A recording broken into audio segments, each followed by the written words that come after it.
Marcus, yes, thank you. Thank you so much for coming. We'll all miss him. Yes, it was a great loss. Oh, we're all going to miss him terribly. Yes. You must feel terrible. Well, I don't feel good.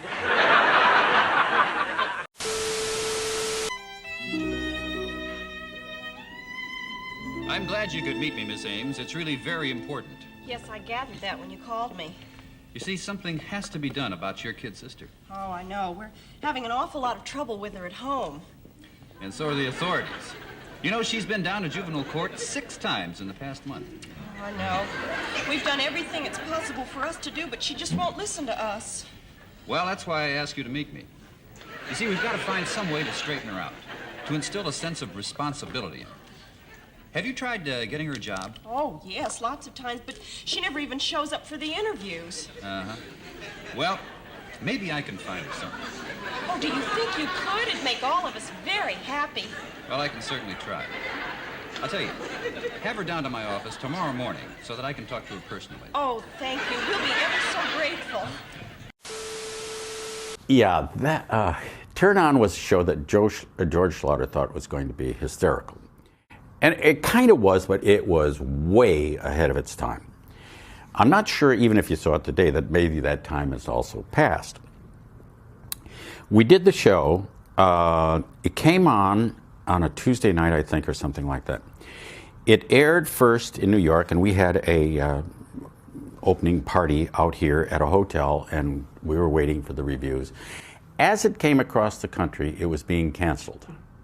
It got canceled in New York, and when it got to Ohio, they shut it off after 15 minutes. I mean, they didn't even let it go the whole half hour. So, the station manager called and said, "Get that off." I mean, a guy who plays an organ in case the station blows up hadn't played in 20 years. And it came, by the time it got to California, it was off. So we had the coming out party and the cancellation party, very economical because it was all in one evening, and gone. So I am so proud of it. Yeah, every time George receives an award, I'm always in the audience going, "George, don't forget to tell him about Turn On." It seems unfair that all the variety shows that have come and gone before Saturday Night Live don't receive the modern recognition that they deserve. The experienced television watcher knows all about Ed Sullivan, but the majority of network variety shows that were staples of the 50s and early 60s are unfortunately lost either entirely or partially. The Carol Burnett Show is a special exception. Having survived in syndication in different forms throughout the decades, Carol Burnett has remained a consistent presence on the silver screen for all viewers throughout the ages. Sadly, after 11 seasons on the same network, only one of the show's cast members saw lasting success in another television project, based on a recurring sketch from the long-running variety show. Lay's potato chips are so thin, so crisp, so light, no one can eat just one. You're kidding. I can. Just one. So, that's all you need is one. More in there, but just could hold one. Just had the one. Tim Conway, like Harvey Korman, had a successful television career before the Carol Burnett Show, with his most well-known role being Ensign Parker for 138 episodes on McHale's Navy. After the Carol Burnett Show ended, it would be Tim who would get more star vehicles and see the most success on the silver screen, right behind Vicki Lawrence.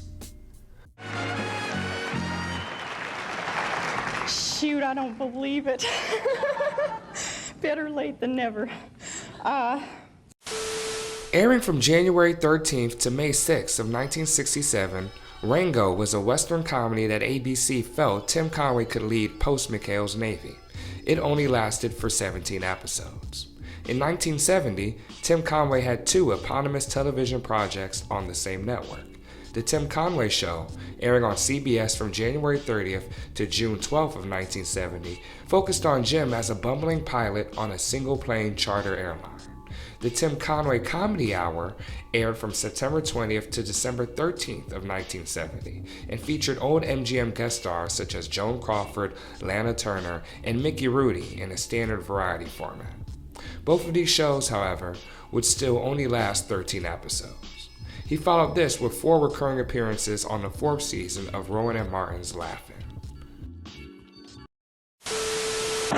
Does the name Avon Lady ring a bell? It's like this. If you like Burbank, you're gonna love Paris. Will the New York Mets please report to their choreographer immediately?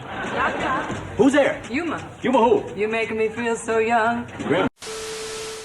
Believe it or not, Tim Conway was only on the Carol Burnett Show for 68 episodes, joining the cast in 1975. After the show's ending, Tim was in a few box office comedies before getting another lead in the CBS detective parody Ace Crawford Private Eye, airing from March 13th to April 12th of 1983. After ranking 75th in the Nielsen ratings, the show was canceled, airing only 5 episodes. Tim Conway's career hit a bit of a resurgence throughout the 90s, as he got multiple recurring guest roles on hit television shows throughout the decade. He was on 3 episodes of the 10th season of Married with Children, followed by a 2-episode stint on Coach. In 1997, he had another 2-episode stint on a TV show Clueless, based off the 1995 movie. He rejoined his former cast member Harvey Korman on the aforementioned Golden Palace, followed by Diagnosis Murder. Tim Conway closed the decade with a 2-episode appearance at the end of the 7th season of Mad About You. Mind to lend me a set of wheels, huh? No, Tim, this is insane. You've got to turn yourself in. What? For a murder I didn't commit? Oh, you don't know how glad I am to hear you say that. So you weren't the one who sneaked onto Harvey's property in disguise? No, that was me. But you weren't the one who wired the pool cover to automatically shut? No, I did that.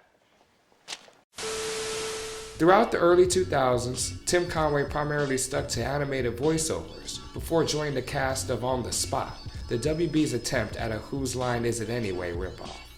It only lasted for 5 episodes, being canceled in April of 2003. Shortly after, he had a recurring guest role on a critically maligned Yes Dear, appearing in seasons 2 through 5. He ended the decade with a season 2 appearance on 30 Rock. Switchblade.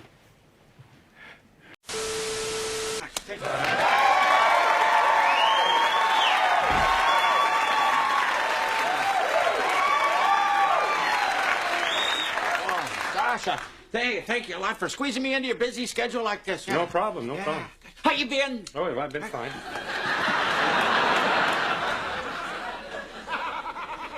Gosh, this is really nice of you to squeeze me into your busy schedule like this. Oh, no problem. How you been? Throughout the 2010s, Tim Conway had a string of appearances on network mainstays, starring with CSI, appearing on the 20th episode of season 10. After this, he appeared on the second to last episode of the 3rd season of Mike and Molly. Next, he was on 2 episodes of Hot in Cleveland, followed by a season 2 appearance on Major Crimes, both in 2013. Aside from interviews, 2014 would be Tim's final year on television. He appeared on the 11th episode of the second to last season of 2.5 Men, followed by a season 5 appearance on Glee, then on the sitcom Melissa and Joey, appearing on a 33rd episode of season 3. Tim Conway was not well enough to attend the Carol Burnett Show's 50th anniversary in 2017. Well, Chagrin Falls outside of Cleveland. Okay. Listen to that applause. Yeah. Watch this if you think that's good. Bowling Green State University. Oh, you're all out of work. Yeah. That's good. They're all liars. Carol Burnett had several appearances on television before her hit variety show, on popular programs such as The Twilight Zone, Get Smart, and a recurring role on The Lucy Show. After the departure of Lyle Wagner and Harvey Korman, and realizing that the variety series format was on its way out as a whole, Carol decided to end her eponymous series rather than to be canceled at the network's discretion. On March 29, 1978, in a special 2-hour finale entitled On March 29, 1978, in a 2-hour finale entitled A Special Evening with Carol Burnett, the Carol Burnett Show ended its 11-year run.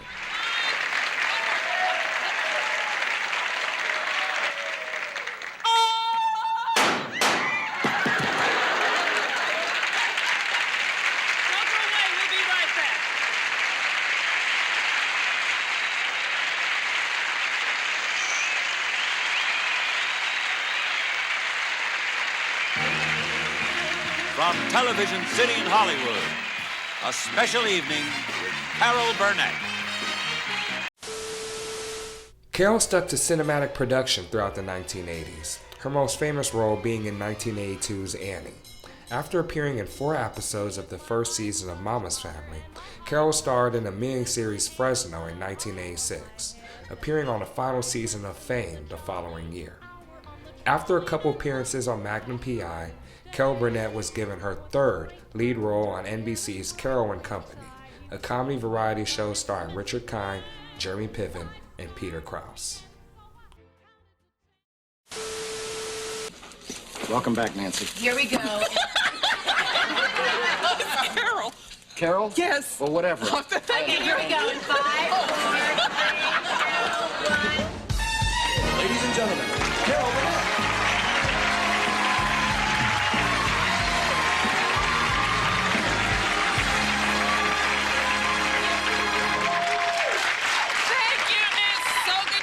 I think we've got a wonderful show for you. It's going to be a little different every week because each week, actually it'll be a lot different every week because each week we're going to do a different story for you.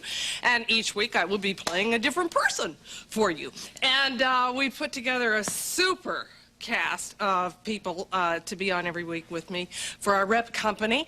And we also will have some very special guest stars during the season. So I hope you'll enjoy it. And unfortunately, Carol and Company only lasted for 2 seasons, ending on May 4th, 1991. Following a few voiceovers, Carol managed guest appearances in mostly notable sitcoms for the rest of the decade. She was on the 4th season of Evening Shade in 1993, followed by the 9th episode of the short-lived Women of the House in 1995. She would go on to her most well-known guest role during this time, appearing on the 5th through 7th seasons of Mad About You as Teresa Randall. To close the 90s, Carol Burnett was on the 10th episode of the 4th season of Touched by an Angel, followed by a 6th season appearance on The Larry Sanders Show. Before we move on to our next guest, talk to me about the signal that you used to do, or that you still... The ear pulling thing at the end of a show. Yeah, that was a signal to my grandmother who raised me, and it meant, "Hi, I'm fine. Right. Your check is on the way."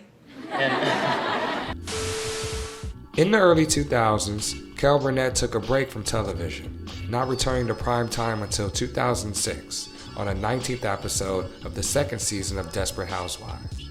Another 3 years would pass before Carol appeared on Law & Order SVU, on a 10th season episode, Ballerina. What'd I tell you? Protective. He ever have to protect you from Marv? Physically? Oh, no. Birdie. Well, maybe Marv drinks a little bit too much, but I can hold my own. After all, I was married to 4 men before him. And when my father died, I had to fend for myself. Well, that couldn't have been easy in this city. Especially as a dancer. A lot of grabby producers, which is another reason I came today. I understand that poor girl who died was a dancer. She was. I want to pay for her funeral. Bertie, that really isn't necessary. Oh, yes, it is, to make up for my husband's callousness. Ugh, Marvin is pin chewing. I mentioned he was a pig? There you go. Thank you. Throughout the 2010s, Carol Burnett experienced a bit of a resurgence, appearing on the 2nd and 6th season of Glee, the 4th and 6th season of Hot in Cleveland, and 1 episode stints on the 4th, 5th, and 6th season of Hawaii Five-0. Other than her recent 90th birthday special, Carol Burnett has largely remained absent from network television in the past 5 years. You'll find that most, if not all, television stars were given a second program after their initial success, albeit short-lived. To say that a career primarily consisting of guest roles is a bad one would be untrue, and it is impossible to examine CBS's dominance during the 1970s without giving Carol Burnett her proper recognition. The writers and producers of the show would go on to create some of the most memorable sketch comedy of all time, only to be matched by Saturday Night Live and In Living Color's later success. And despite having lackluster careers after the show, one thing is plainly clear. For 11 years, Harvey Korman, Tim Conway, Vicki Lawrence, Lyle Wagner, and Carol Burnett were at the top of the comedic game, occupying a benchmark place in television history. Comedy on CBS Saturday night. We're having a party for 3 very talented ladies. First, Carol Burnett, singer, who's held her own with Beverly Sills, Julie Andrews, and Dolly Parton.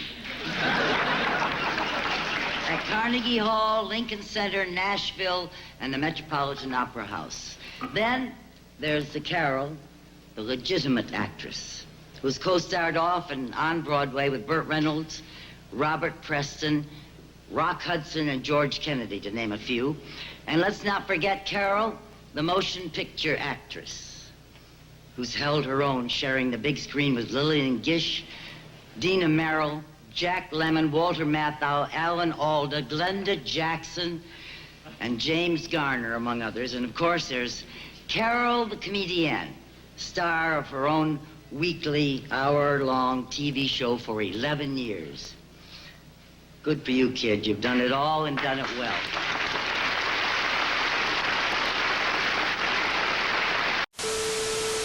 Audience tonight. I would like to introduce a very special lady. I was very happy to have worked with her this summer in a movie that we did together. We had no scenes together, unfortunately, but I hope the next time we work together we do. She's probably one of the greatest actresses that the screen has ever known, and we are truly honored that she's with us tonight. Lillian Gish, ladies and gentlemen.